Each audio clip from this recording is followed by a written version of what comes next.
Hey les comicsvores! Les Ghost Riders font partie des êtres les plus puissants de l'univers de Marvel. A l'origine, il n'y avait que Johnny Blaze, l'unique Ghost Rider.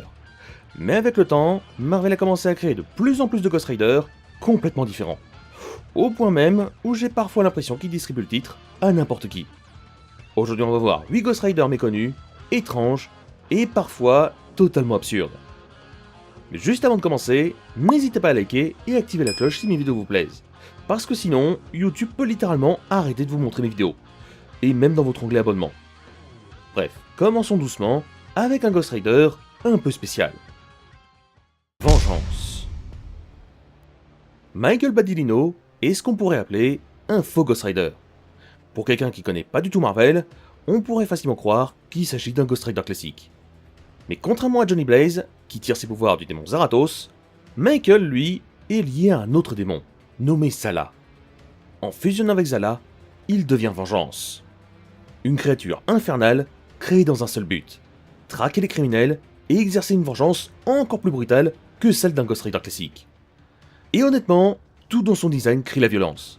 Son immense carrure, ses pics métalliques, ou encore ses chaînes géantes, Vengeance ressemble presque à un tank démoniaque sorti tout droit des enfers.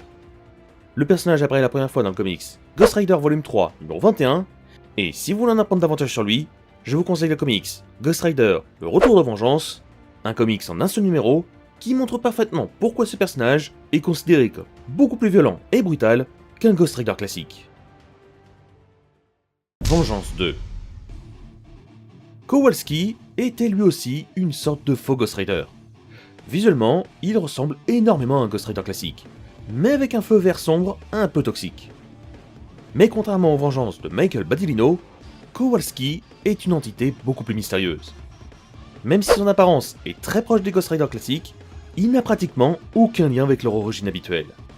Le personnage semble davantage connecté au Spirit of Vengeance et aux Forces Célestes qu'aux démons traditionnels comme Zarathos ou Zala. Kowalski apparaît pour la première fois dans le comics Ghost Rider Volume 6 numéro 21 et reste extrêmement discret dans les comics Marvel. Marvel voulait clairement créer un nouveau Vengeance beaucoup plus moderne et plus énigmatique, mais n'a jamais repris le temps de développer totalement son histoire, ce qui rend aujourd'hui le personnage vraiment très mystérieux. Et honnêtement, avec sa mort dans Spirit of Vengeance Volume 2 numéro 5, Marvel semble avoir complètement abandonné cette version de Vengeance. Fantasma. Voici une Ghost Rider très récente et très mystérieuse.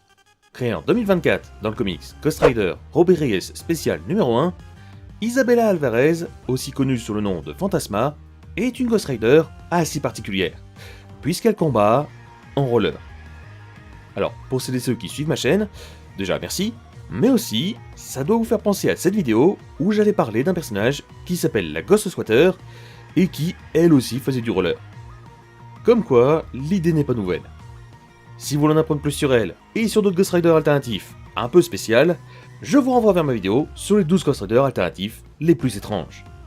Bref, revenons sur Fantasma, qui... j'ai pas grand chose à dire en vérité sur elle. Visuellement en revanche, elle se démarque énormément des autres Ghost Riders. Au lieu des flammes rouges classiques, Fantasma utilise des flammes bleues, et porte un casque lumineux affichant un visage de crâne numérique. Maintenant, reste à voir si Marvel décidera de développer davantage ce personnage, ou si Fantasma finira par tomber dans l'oubli. Parker Robbins. Si je vous parle de The Wood, normalement, vous voyez tout de suite de qui il s'agit. Parker Robbins, le petit criminel qui va tomber sur la cape de Dormammu, et devenir l'un des humains sans pouvoir les plus dangereux de l'univers de Marvel. Créé dans le comics Hood, sorti en 2002, ce n'est pourtant que très récemment que Parker va lui aussi devenir un Ghost Rider. La scène se déroule dans le comics Ghost Rider Final Vengeance. Après un rituel qui tourne mal, Parker réussit à séparer l'esprit de Zarathos du corps de Johnny Blaze. Et contre toute attente, Zarathos choisit de se lier à Parker, créant alors un tout nouveau Ghost Rider. Visuellement, la fusion des deux styles fonctionne extrêmement bien. Parker conserve sa célèbre cape rouge, mais adopte désormais une apparence beaucoup plus démoniaque et métal, remplie de pics et de flammes infernales. Même ses pistolets changent de forme, fusionnant pour créer une étrange tête de mort aux yeux rouges. Malheureusement pour Parker, cette nouvelle forme ne durera pas très longtemps, puisque Johnny Blaze finira par récupérer son esprit de vengeance. Kushala.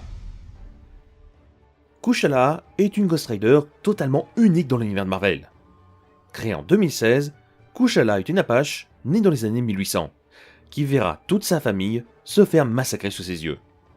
Dévastée par la tristesse et la colère, elle suppliera les esprits de lui donner la force de se venger, avant de devenir la Spirit Raider. Dernière survivante de sa tribu, Kushala traquera ensuite tous ceux responsables du massacre de son peuple. Et si vous voulez découvrir son histoire complète, tout se passe dans le comics Spirit of Vengeance, Spirit Raider.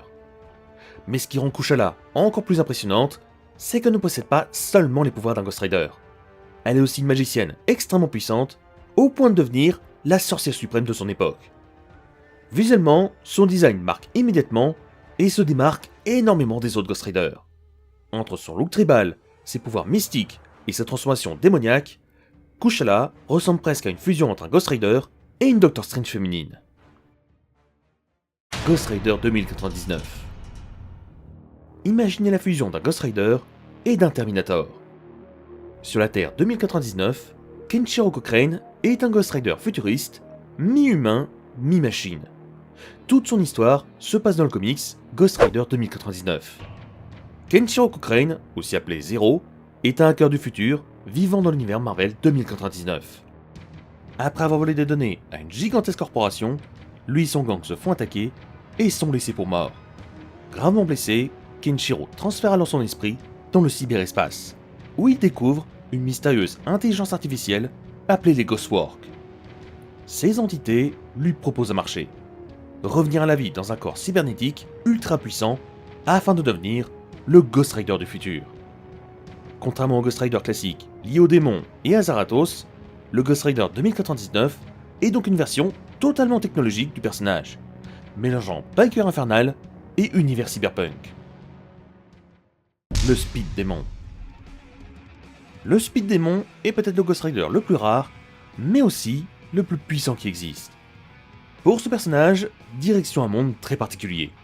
Le monde amalgame, la fusion de l'univers de Marvel et de DC Comics. Dans ce monde, Johnny Blaze et Barry Allen ne sont qu'une seule et même personne, Blaze Allen. Après la mort tragique de sa femme, Iris, tuée par le spectre de la nuit, Blaze plonge dans la magie noire afin de récupérer son âme. Et c'est finalement Merlin, lui-même, qui l'aidera à fusionner avec Etrigan pour devenir le Speed Demon. Une sorte de Ghost Rider démoniaque, mais avec la vitesse de Flash. Visuellement, le Speed Demon ressemble beaucoup à un Ghost Rider classique. Mais il y a quelques petites différences. Il a des cornes sur la tête, des canines prolongées, et ses mains ne sont pas recouvertes par des gants, comme la plupart des Ghost Riders. Même si l'univers amalgame reste aujourd'hui un énorme délire entre Marvel et DC, comme quoi il n'y a jamais vraiment eu de guerre entre les deux, le Speed Demon reste probablement l'un des crossovers les plus mémorables de cette époque. Le Elverine. Daken est un personnage extrêmement complexe dans l'univers de Marvel. Au fil des années, il a connu plusieurs transformations complètement folles. Copie sombre de Wolverine, cavalier d'Apocalypse, zombie putréfié, avant finalement de devenir un Ghost Rider. Après sa mort, le corps de Daken sera récupéré et utilisé pour créer un tout nouveau Elverine. Et oui, parce que le premier Elverine était en réalité Logan lui-même. D'ailleurs, je vous mets ma vidéo juste ici, si vous voulez en apprendre davantage sur cette première version. Revenant à la vie sans aucun souvenir, Daken devient alors un Elverine amnésique, extrêmement violent et incontrôlable. Mais avec le temps, il finira par retrouver progressivement sa mémoire et deviendra probablement l'un des Ghost Riders les plus stylés visuellement de ces dernières années. Si vous voulez découvrir davantage le personnage, je vous conseille la série Elverine, actuellement 4 volumes, qui retrace sa renaissance en tant que Ghost Rider. Honnêtement, le concept fonctionne parfaitement. Une fusion entre Wolverine et un Ghost Rider, réunissant régénération, griffes et flamme infernale dans un seul personnage ultra brutal. Comme vous avez pu le voir, il existe beaucoup de Ghost Riders différents. Des Ghost Riders magiciennes, des Ghost Riders Flash, des Ghost Riders griffus, ou même encore des Ghost Riders qui font du roller. Parmi tous ces Ghost Riders, lequel est votre préféré? Et surtout, pourquoi? N'hésitez pas à me dire votre réponse dans les commentaires, j'ai hâte de vous lire. N'oubliez pas le petit like et l'abonnement, c'est toujours sympa pour me soutenir. Et quant à moi, je vous laisse, et je vous dis à la prochaine les Comicsvores. Ciao!